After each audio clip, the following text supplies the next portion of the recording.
Oke, halo teman-teman, kita masuk ke dua materi terakhir sebelum UTS ya. Jadi kita akan membahas itu dalam satu materi dibagi menjadi dua ya.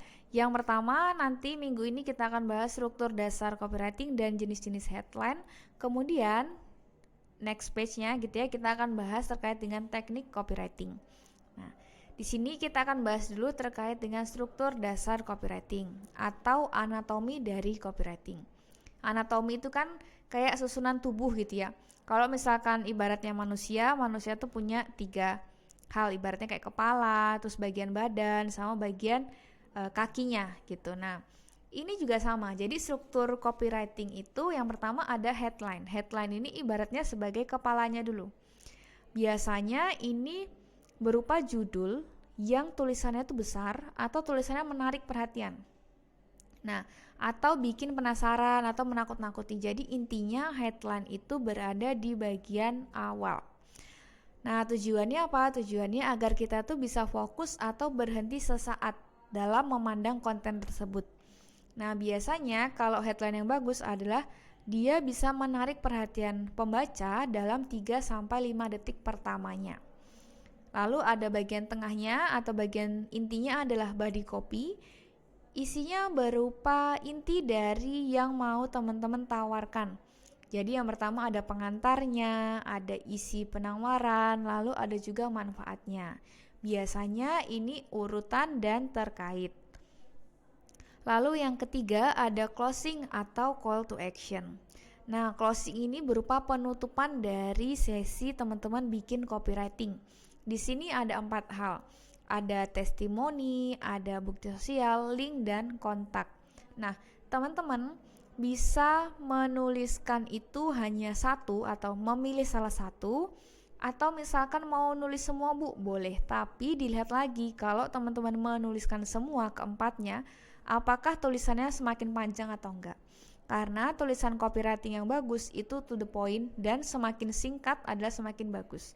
Tentunya bukan semakin singkat yang penting singkat gitu ya, tapi walaupun singkat dia tetap bisa menampilkan intinya. Karena kalau kita membaca tulisan brosur atau iklan di jalan gitu ya, atau di media sosial itu kan paling kita cuma scrolling berapa detik kan. Kalau tulisan kita terlalu panjang, takutnya nanti malah yang mau kita tampilkan atau yang mau kita ungkapkan itu malah nggak sesuai gitu, nggak terbaca malahan. Nah, di sini contoh dari headline artikel. Ketika teman-teman membuka Google terus mencari pencarian, biasanya kan muncul tuh link-link yang bisa diklik. Nah, itu masuknya headline artikel. Lalu kalau ini adalah contoh dari headline thumbnail YouTube. Kita lihat sendiri bahwa kalau thumbnail YouTube kan menarik ya, tulisannya itu besar. Nah, ini adalah headline-nya. Lalu misalkan teman-teman buka email itu kan ada dapat dari Shopee, Gojek, Grab, atau Traveloka, itu kan banyak tuh. Nah, di kanannya kan ada subjeknya ya. Subjeknya itu termasuk dari headline si email marketingnya gitu. Nanti ketika dibuka baru ada closingnya, baru ada body copy. Oke, kita masuk ke jenis-jenis headline. Di sini ada banyak jenis headline-nya. Kita akan bahas satu persatu. Yang pertama yaitu benefit headline. Di sini teman-teman menampilkan keunggulan atau dari iklan yang mau kalian tampilkan itu intinya apa sih? Oh, mau menampilkan keunggulan produknya, berarti bisa masuk di benefit. Atau mau menampilkan ada promo. Kalau tujuan kalian memang mau promo, berarti benefitnya adalah promonya. Tapi kalau misalkan teman-teman menampilkan inti dari produknya, oh produk kecantikan ini ada DNA salmon, produknya itu tuh yang mau ditampilkan, berarti itu termasuk dari benefit. Lalu yang kedua adalah curiosity. Ini lebih ke membangun rasa penasaran atau keingintahuan, jadi dibuatnya judulnya yang menarik. Nah, di sini skincare di sini nggak bikin ketergantungan loh. Seperti yang kita tahu, kebanyakan gitu ya, kalau skincare itu misalkan skincare dokter itu kan banyak yang ketergantungan. Jadi ketika sudah lepas dari krim dokter, biasanya malah breakout atau ya nggak cocok, kemirahan dan lainnya. Nah, ini tuh enggak. Nah, jadi orang-orang yang pernah mengalami hal tersebut itu penasaran, masa sih kok bisa nggak ketergantungan, ibaratnya gitu. Lalu yang ketiga ada selektif. Kalau selektif di sini itu mengkhususkan terhadap suatu orang atau kelompok tertentu. Misalkan, webinar ini khusus bagi kamu yang menyukai copywriting. Atau dapatkan promo menarik bagi kamu yang memiliki nama Agus. Nah, biasanya kalau 17 Agustusan kan ada tuh event itu. Atau promo ini bagi kamu yang ada di wilayah Jabodetabek. Atau promo bagi mahasiswa tingkat akhir. Nah, itu kan khusus. Jadi, kalau yang di luar itu gimana? Berarti nggak termasuk dari targetnya gitu. Jadi, bukan selektif berarti. Lalu yang keempat ada fear. Fear ini adalah ketakutan. Jadi, dia tuh membuat konten seolah-olah menakut-nakuti pembacanya. Nah, tetapi di sini teman-teman harus tahu dulu masalah yang dialami pembaca itu apa. Jadi, jangan asal menakut-nakuti. Misalkan di sini milenial tidak bisa beli kopi. Milenial tidak bisa beli rumah karena kopi. Nah, maksudnya ketika teman-teman milenial sering belanja kopi, terus merasa penasaran atau kayak takut gitu ya. Masa sih kok aku nggak bisa beli rumah nanti? Kenapa? Karena penjelasannya nanti ada. Penjelasannya bahwa kalau kita beli kopi sehari 50.000, seminggu paling nggak misal 3 kali deh, berarti kan 150 seminggu. Belum nanti sebulan, berarti 150 dikali 4 berapa tuh? Berarti 600.000 sebulan. Itu baru sebulan. Belum nanti setahun, 600 dikali 12 kan banyak banget tuh. Akan lebih bagus kalau itu misalkan ditabung nih. Nah, makanya di sini banyak penjelasan bahwa milenial tidak bisa beli rumah karena kopi. Bukan karena kopinya, tetapi karena kita kebiasaannya tadi, gaya hidupnya sebetulnya yang mau diangkat. Lalu yang kelima ada question. Kalau question headline ini gampangnya itu ada tanda tanya. Jadi kalau misalkan kalian menemukan headline dan ada tanda tanya, oh berarti itu masuknya langsung ke question headline. Tujuannya itu untuk menanyakan masalah pembaca. Misalkan kalau Gojek gitu ya, kita lagi jam-jam makan siang nih, ditanyain, kamu udah makan siang belum? Gitu. Jadi ada tanda tanya. Terus udah pesan makan apa hari ini? Nah itu juga tanda tanya. Lalu ada comment headline. Comment ini bukan yang komentar, tapi lebih ke memberikan komando. Jadi memberikan arahan seolah-olah agar orang lain mengikuti kita. Misalkan, ayo kita nabung, ayo donor darah gitu kan. Ikuti jalan sehat hari ini. Jadi nyuruh orang kayak, ayo ikut gitu kan. Atau hadirilah seminar akbar. Jadi nyuruh orang untuk hadir gitu. Jadi ada komando atau perintahnya. Ada juga gimmick nih. Kalau gimmick itu lebih ke kayak, kalau gimmick kan kita bikin kalimat yang agak melebih-lebihkan gitu ya.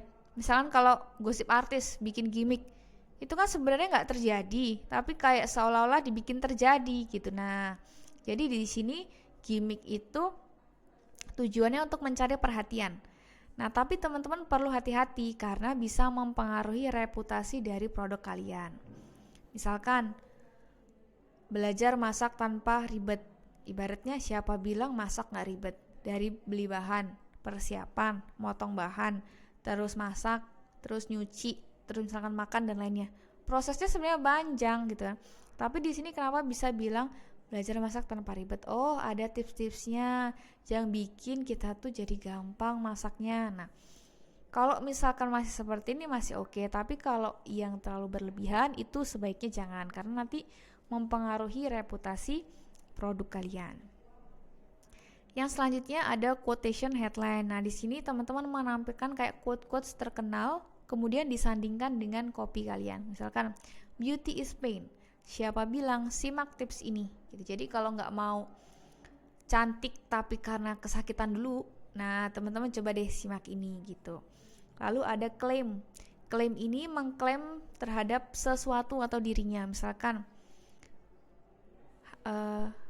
kami merupakan produk terbaik atau termurah atau terlaris di Jepang atau yang lainnya. Nah, itu bisa dikatakan claim headline. Tetapi teman-teman harus punya data untuk memperkuat hal tersebut. Jangan sampai misalkan kulit glowing dalam 7 hari.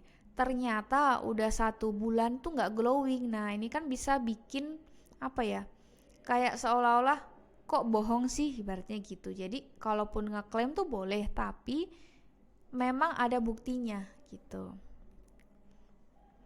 Lalu ada UNI headline, jadi seolah-olah berbicara kepada pembaca. Karena kalau kita ngobrol dengan orang kan apa ya, 2 arah nih, face to face. Sedangkan kalau iklan kan hanya 1 arah. Nah ini dibilang atau kita menuliskannya seolah-olah kita tuh berbicara. Jadi di sini ada kayak kata kamu, aku, dan lainnya. Jadi saya berhasil buka 30 cabang bisnis, sekarang giliran kamu. Nah ini kan pasti teman-teman pernah deh mendengar iklan kayak gini. Lalu ada teaser. Teaser headline ini dia itu kayak apa ya, semacam menantang atau menggoda pembaca. Misalkan, yakin bisa bahasa Inggris tanpa praktek gitu. Jadi misalkan teman-teman itu, kalian punya teman, terus teman kalian ada yang bilang ini masakan aku, padahal kalian tuh belum pernah ngeliat teman kalian masak. Otomatis kayak ragu dong, ini beneran dia masak atau enggak. Nah kalian kayak nyeletuk tiba-tiba kayak, masa sih kamu yang bikin, beneran? Gimana coba caranya? Jadi kayak seolah menantang atau meremehkan atau mengejek. Nah itu adalah teaser.